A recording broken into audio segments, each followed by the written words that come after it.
películas que tienen un aire de creaciones marcianas, haciendo alusión a que son atípicas no solo dentro del cine más popular, sino también fuera de este, y que además suelen dividir a la crítica profesional tanto como al público, pareciendo que ni un sector ni el otro se ponen de acuerdo con respecto a si una cinta es buena o mala. Hoy hablaremos de una película que, además de haber sido prometida por mí hace años, tiene esta cuestión ya mencionada. Naked Lunch de 1991 y del director David Cronenberg, quien forma parte del denominado grupo de las 3 Cs del cine de terror junto a John Carpenter y Wes Craven, es además uno de los exponentes más importantes del terror corporal, con candidatos como The Fly, La Mosca de 1986. Es así que con esta película no solo tenemos su propia sensibilidad artística como director, sino que también se agrega la propia mente del escritor William Burroughs, al usar su novela homónima escrita en 1959 como base de esta adaptación, que además retoma otros trabajos del escritor como fragmentos de su vida personal. Además de esto, es necesario decir que la novela fue escrita bajo la técnica literaria llamada cut-up, que en términos muy resumidos consiste en tomar fragmentos de un trabajo ya escrito y terminado, recortarlos y reordenarlos de una nueva forma a modo de poder crear así nuevos sentidos en las expresiones. Podríamos decirlo como una suerte de collage literario, lo que hace que la lectura de estos trabajos suele ser bastante compleja debido a la gran mezcla de temáticas. Otra cosa a tener en cuenta es que el propio Burroughs declaró que los capítulos de su libro pueden leerse en cualquier orden, por lo que la sensación de falta de linealidad completamente meditada es parte de la experiencia de ese formato, como también lo será, aunque un poco menos, esta libre adaptación de Cronenberg, lo que le da un aire tan ajeno y que la ha convertido ya en una película de culto, amada y odiada por igual. Así que, sin más, vayamos a revisarla. Advertencia, la siguiente reseña contiene spoilers.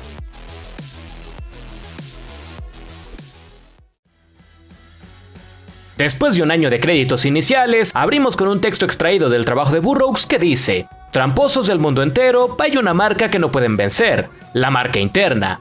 Tras eso, vamos a Nueva York en el año de 1953, donde conocemos a Robocop, que diga, William Lee, nuestro protagonista, quien es un exterminador de insectos que, en medio de un trabajo, se queda sin polvo que usa para esto, consiguiendo sobrevivir las cucarachas y recibiendo el regaño de su jefe y la burla de sus compañeros. Después este se reúne en una cafetería con amigos suyos quienes están comenzando en el mundo de la escritura, y este par tiene una pelea sobre ello, con uno de estos comentando que el revisar tu escritura para modificarla es traicionar tu propia obra, ya que esto le quita su autenticidad.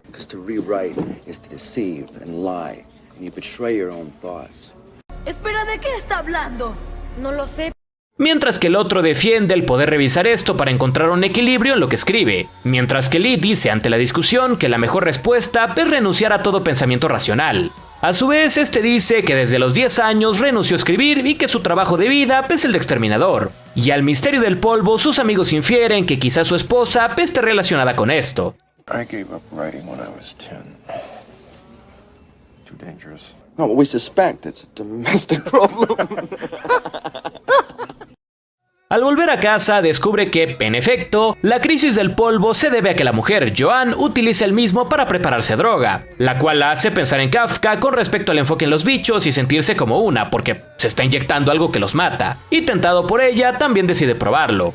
Al día siguiente es interceptado por policías que lo arrestan por posesión de sustancias ilícitas, dejando muy en claro que en el pasado, ha tenido más droga que sangre en el cuerpo.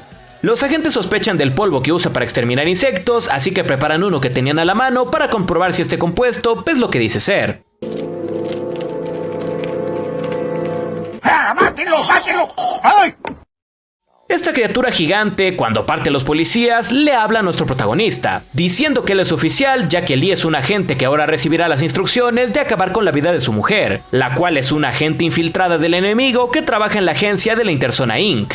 Dicha encontrándose en un sitio homónimo que es, en pocas palabras, un refugio para las personas menos gratas del planeta para el norte de África, revelándole también algo impactante. But who says Joan Lee is really a woman? In fact, who says she's human at all? Pero él piensa que toda esta conversación es producto del polvo y las alucinaciones. Una conclusión certera, en realidad. Mata al insecto con su zapato y escapa de la central de policía.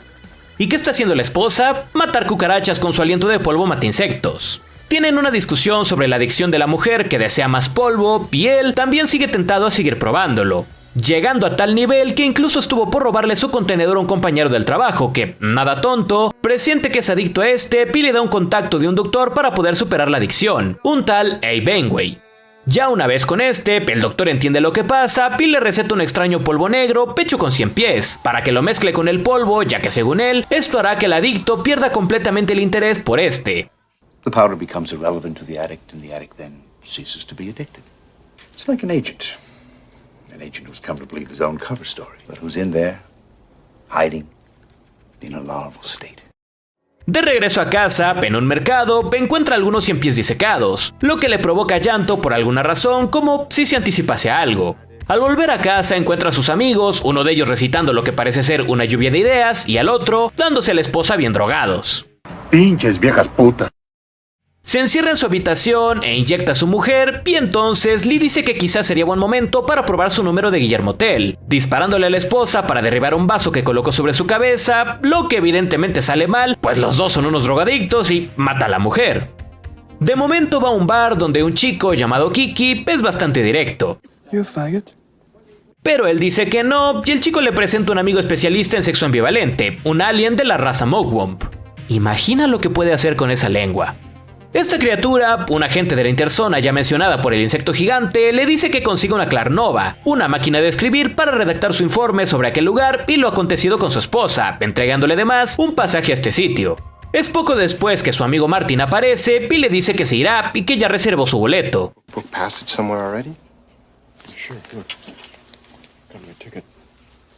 Interesante. Es así que finalmente está en la mencionada Interzona junto a más sujetos que también escriben sus reportes. Allí conoce un tipo bastante extraño llamado Hans que menciona al Dr. Penway, el que le entregó la mezcla del 100 pies antes de la muerte de su esposa, siendo un sujeto encargado de la elaboración de dicho polvo, invitándolo a probarlo con él en la fábrica que parece un local cualquiera de comida india. Evidentemente este polvo oscuro es también droga y al probarlo en su habitación, su máquina de escribir se convierte en un insecto gigante que al igual que la vez pasada, le habla y se revela como su agente, y aunque también pensó matarlo como el anterior, esta cosa le pide que escriba algo para él en ella. Homosexuality is the best all-around cover an agent ever had. ¿Eres puto? Esto al parecer es interpretado como que Lee participará en actos homosexuales en caso de ser necesario, aunque sean indecentes. Al otro día, en la cafetería con Hans, ve en una mesa una pareja, un hombre ya bastante grande y a una mujer que se parece a su esposa y que además también se llama Joan, siendo su esposo Tom Frost. Ambos escritores y orquestadores de orgías homosexuales, por lo que Kiki, que también está aquí, servirá como conexión para poder presentárselos esa noche en una fiesta. Cortamos de inmediato a dicha reunión donde Lee rápidamente habla con Joan para después entablar contacto con Tom, otorgándonos una de las escenas más demenciales de la película, cuando el hombre admite que desea eliminar a su mujer tras saber lo que le pasó a la Joan de nuestro protagonista, pero telepáticamente, ya que sus labios y lo que dice no están en sintonía. If you look carefully at my lips, you'll realize that I'm actually saying something else. But the constant nibbling away at her self-esteem and sanity that I've managed without being at all obvious about it. Así que quizá, atribuyendo esto a las drogas, deja la conversación, yendo cerca del mar para ser encontrado por Ibis Clockett, quien lo invita a desayunar, dando paso a su sinceración con respecto a la homosexualidad, siendo que cuando lo descubrió, sintió una enorme carga, misma que un travesti llamado Bobo le enseñó debía cargar con orgullo, hasta que murió cuando sus hemorroides estallaron y se atoraron en las ruedas de un carruaje, destripándolo de inmediato. Ibs queda fascinado con la historia, pero Lee tiene que irse para continuar con su reporte. Otro día, habla de nuevo con la pareja, quienes le dicen que Hans ha sido deportado por la venta de drogas, regalándole un frasco de una que se puede untar como mermelada y cediéndole Tom su Martinelli, la máquina de escribir que él usa. Así que con ambas escribe lo solo que se siente en la Interzona y su deseo de dejar las drogas, pero que no lo hace por el miedo a la abstinencia y acto seguido consume y al volver, su Clark destruyó la Martinelli en su modo insecto, porque esta máquina era aparentemente un agente enemigo de la Interzona. Así que para averiguar si Tom es un adversario deberá seducir a su esposa y obtener acceso al reporte que éste escribe. Así lo hace y visita a la mujer mientras Tom está con los chicos locales, admitiéndole que rompió la máquina de su esposo y le enseña los peligros de escribir en estas cosas con la otra máquina. Y tras algo de motivación, escribe ella una novela erótica en árabe mientras que los dos se dejan llevar por el deseo. convirtiendo a la máquina en una entidad carnosa con características físicas femeninas y masculinas. Pero el momento es interrumpido por Fadela, la ama de llaves que obliga a la máquina a saltar por la ventana por su indecencia. Ay, estoy excitado y confundido. La pobre cae enfrente de Tom y su asistente, así que al volver al departamento, Joan le cuenta que Fadela tiró la máquina y el asistente encuentra brujería en unas plantas para controlar a la mujer. Le pide su máquina a Lee y Joan intercede para ganarle algo de tiempo acompañándolo a un mercado, donde esta lo deja para ir con Fadela, quien es la líder de una extraña secta de lesbianas que le ayudan a cortar 100 pies. Esta película tiene de todo. En casa, habla con la máquina que le revela que la muerte de su esposa fue algo que le programaron, por lo que no es responsable de ello. También le dice que Fadela fue quien la mandó para casarse con él y que estaba planeando que este no supiese su misión. Además de que le confiesa que las mujeres y los hombres somos especies completamente distintas. Esto por lo que había dicho el primer insecto sobre que la mujer no era humana y en realidad era un 100 pies. Pero la conversación es interrumpida por Tom, que quiere su Martinelli, pero como esta está rota, se lleva la Clarnova en su lugar y le dicen que lo mejor es que él se vaya de la interzona. Asustado de estar allí, toma los restos de la Martinelli y es encontrado por sus amigos durmiendo en un muelle abandonado con vagabundos, dándonos una idea muy clara de lo que realmente está pasando. What's in the pillowcase, Bill? These are the remains of my last writing machine. Oh, man. How about back to your place? Estos dos están aquí porque en su viejo departamento en Nueva York encontraron una novela incompleta llamada Naked Lunch, la cual Lee no recuerda haber escrito nunca. Cuando los amigos iban a hablarle sobre su filosofía de usar drogas para escribir, este acaba con la reunión y les invita un poco de Black Meat, despidiéndose de ellos que no pueden vivir en la interzona como él. Stay until you finish the book, but then come back to us. No volveremos a ver a ese tonto. Vagando por las calles, ebrio, es encontrado por Kiki, quien ante la desesperación del hombre lo lleva a un sitio donde quizás podrían arreglar la máquina de escribir para reparar su vida. A pesar de que no parece tener muchas esperanzas al inicio, consiguen arreglarla y crear algo nuevo. La cabeza de un Mogwai que al escribir en ella desprende cierta sustancia, semen, que tiene efectos psicotrópicos y parece ser más agradable que la Clarnova. Esta nueva máquina le dice que deberá seducir a Yves Cloquet para que lo lleve ante el Dr. Benway, el líder de Interzona Inc. y principal productor de Black Meat. Así que Kiki será quien lo ayudará para poder distraerlo, dando a los tres un paseo en su auto. En el vehículo, Lee aprovecha para citar un fragmento de uno de los libros de Burroughs, The Talking Asshole, el culo que habla, que es la historia de un culo que aprendió a hablar gracias a un tipo que controlaba sus pedos para que sonaran como frases. Esto hasta que su trasero cobró conciencia propia y eventualmente tomó el control de su cuerpo, volviéndose la persona original, el culo. Moraleja, no dejes que los pendejos hablen. En casa de Yves, Kiki está algo reacio a pasar tiempo con él, así que a sugerencia de nuestro protagonista, lo envía al cuarto con Pericos para que él pueda conseguir información, enterándose de que Fadela es muy íntima del doctor. Todo esto para que al final se nos dé la imagen de Yves convertido en 100 pies, eliminando al chico para su placer. Regresando a su departamento, decide deshacerse de la nueva máquina por pensar que fue esta quien lo envió con el tipo para tenderle una trampa. Hace un intercambio con Tom para que le devuelvan su Clarnova y el anciano le dice que Joan se siente atraída por Lee, que fue por eso que se fue con Fadela y le recomienda que no se rinda con ella. Le devuelven la máquina, además de un arma.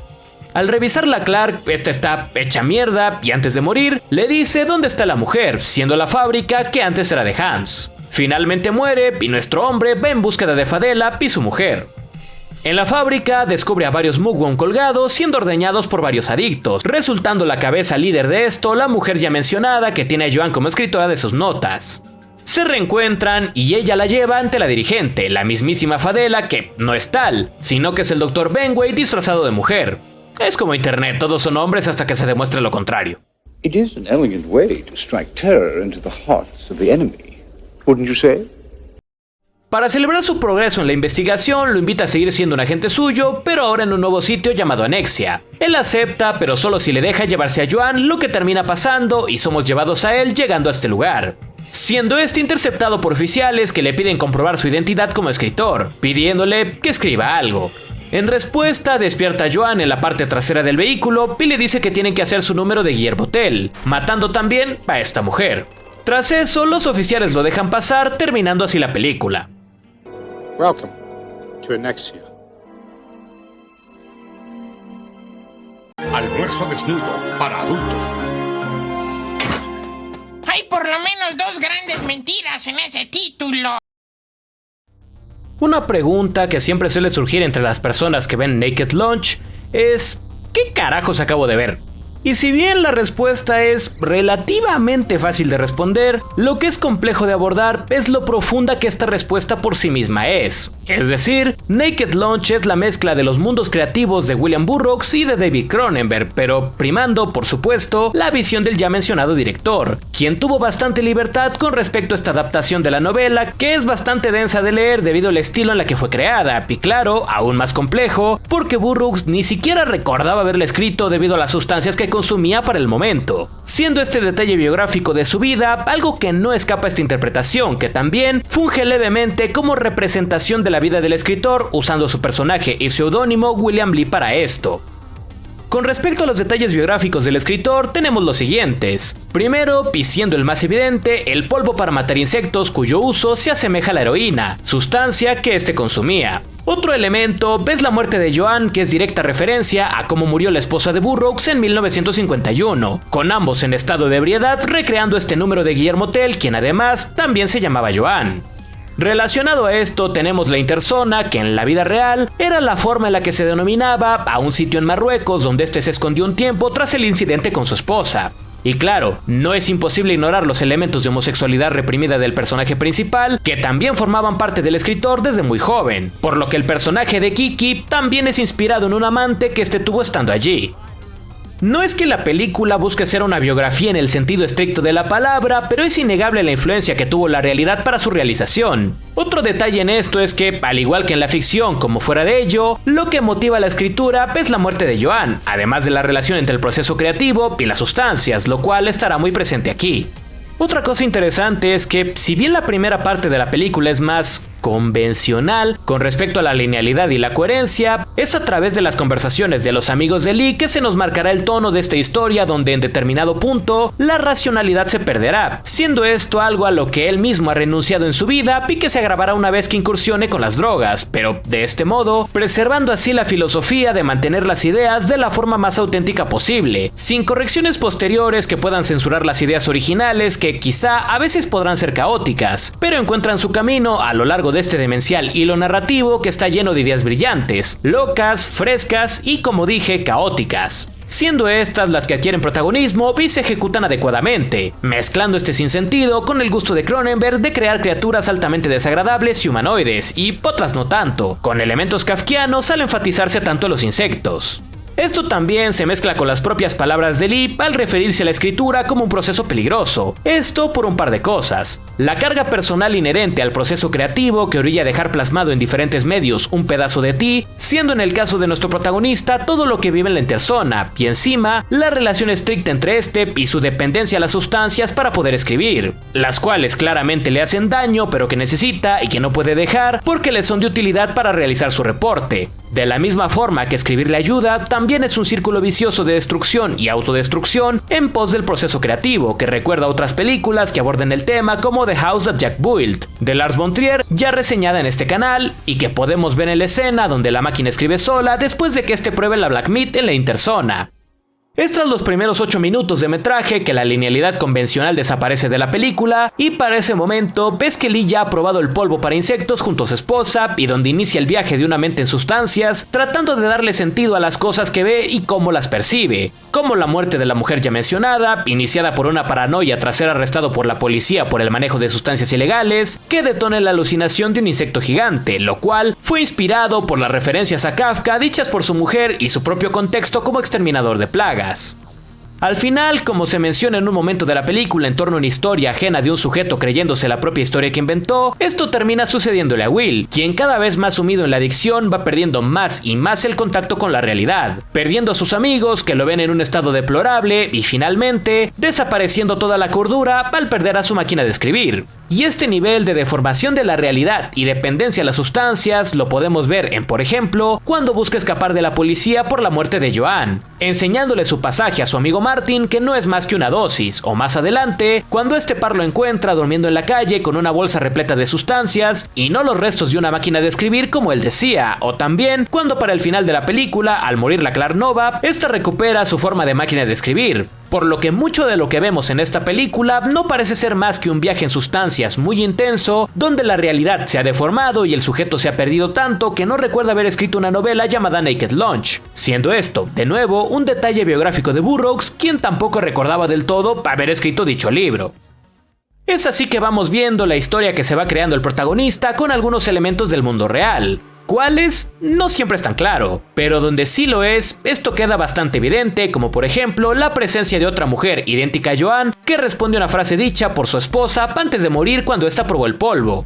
Me sentí atraída a esto como un viejo amante, siendo quizá la presencia de esta nueva mujer y su posterior rescate del Dr. Benway a modo de expiar su culpa, misma que parece también presentarse en la escena de mente donde Tom admite abiertamente estar matando a su mujer, lo que genera rechazo en Lee al inicio, pero las cartas están echadas, por lo tanto también su destino. Este ya es un adicto y su dependencia a esto como a la escritura es algo que ni sus amigos lograron resolver cuando fueron a visitarlo a la Interzona, que acá también funciona como una alegoría del mundo de las drogas y las personas sumidas en ello, quedando esto más que claro cuando en la granja de Mugwumps tenemos a Hans como un junkie junto a otros. Además de que estos químicos son comunes en este sitio al que sus amigos no pertenecen, ya que estos no tienen el nivel de adicción y caída de su amigo, quien ya para el final agrega los elementos más desquiciados de esta historia que se ha inventado con esta granja ya mencionada, la doble identidad de Fadela Benway, y cerrando esta película con este círculo de autodestrucción al volver a matar a Joan de la misma forma que lo hizo con la original, escapando ahora para otro sitio. Como dije, Naked Lunch, si bien tiene mayor presencia de Cronenberg, el ADN de Burroughs también está presente, obteniendo una mezcla bastante ingeniosa de los mundos de ambos, y aunque la película es todavía menos compleja de observar que la novela, que dicho en palabras del escritor, podía leerse en cualquier orden sin afectar nada, aquí no sucede así, ya que tenemos un hilo narrativo más lineal, confuso, pero lineal. El entender esta cinta, así como valorarla, hace que definitivamente no sea una experiencia apta para públicos casuales, ya que exige tener conocimiento tanto del director como de quien se basa para su realización. Aún así, esto no la priva de ser una mezcla valiosa y que sin duda consigue ser una cinta destacable en la carrera de Cronenberg. Si el video te ha gustado, por favor no te olvides de dejar tu pulgar arriba y comentar. Sin más, yo me despido. Soy Dief Juan y nos vemos en el próximo video. Mine.